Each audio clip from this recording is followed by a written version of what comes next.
History made Robert Prevost becomes first American Pope, now known as Pope Leo XIV. On a momentous afternoon, Thursday, May 8, 2025, the world watched with bated breath as white smoke curled into the sky above the Sistine Chapel. The centuries-old signal meant only one thing. The Roman Catholic Church had chosen a new leader, and this time history took a bold turn. For the very first time, an American cardinal has been elected pope. Meet Pope Leo XIV, formerly known as Cardinal Robert Francis Prevost. A historic first.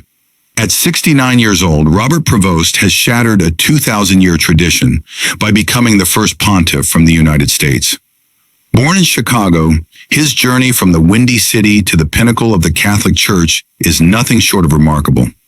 More than just a religious figure, Prevost is known for his humility, compassion, and commitment to unity, qualities that deeply reflect the legacy of his predecessor, Pope Francis.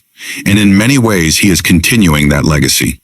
A global shepherd with local roots, before taking on his new title, Pope Leo XIV had already lived a life marked by service across continents.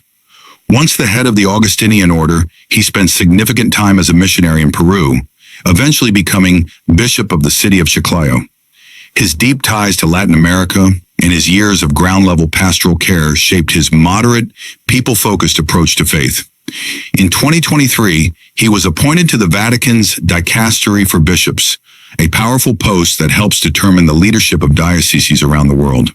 This role placed him at the heart of global Catholic decision-making, a sign that the Church had been watching him closely. The moment the world met Pope Leo XIV. When the ancient doors of St. Peter's Basilica swung open and the College of Cardinals protodeacon stepped onto the balcony with the traditional words, "Habemus Papam," we have a pope, the world leaned in to see who it would be. And then there he was, Robert Prevost, stepping into history, smiling with grace and humility. His first words to the crowd, a simple yet powerful greeting, "Peace be with you." The new pope didn't waste any time honoring the man who came before him. Pope Francis blessed Rome and gave his blessing to the world that Easter morning.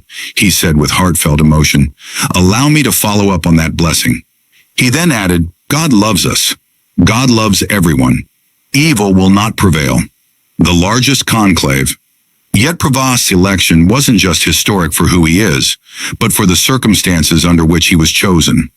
This conclave saw the highest number of voting cardinals in history, 133, as two others were unable to attend due to health reasons. A staggering 108 of those cardinals were appointed by Pope Francis himself, reflecting his mission to create a more globally representative church. The conclave, which began on May 7th, lasted just 2 days, a relatively swift process by historical standards. But its outcome could reshape the future of Catholicism. A new era begins. Pope Leo XIV steps into his role at a critical moment for the Church, one marked by global challenges, spiritual searching, and the continued effort to connect the ancient faith to a rapidly changing world. As he gazed out over the sea of faces in St. Peter's Square, there was something deeply symbolic about that moment. An American-born man, once a missionary in Peru, now stood as the spiritual leader of more than 1 billion Catholics across the globe. His message is clear, his tone hopeful, and his heart open.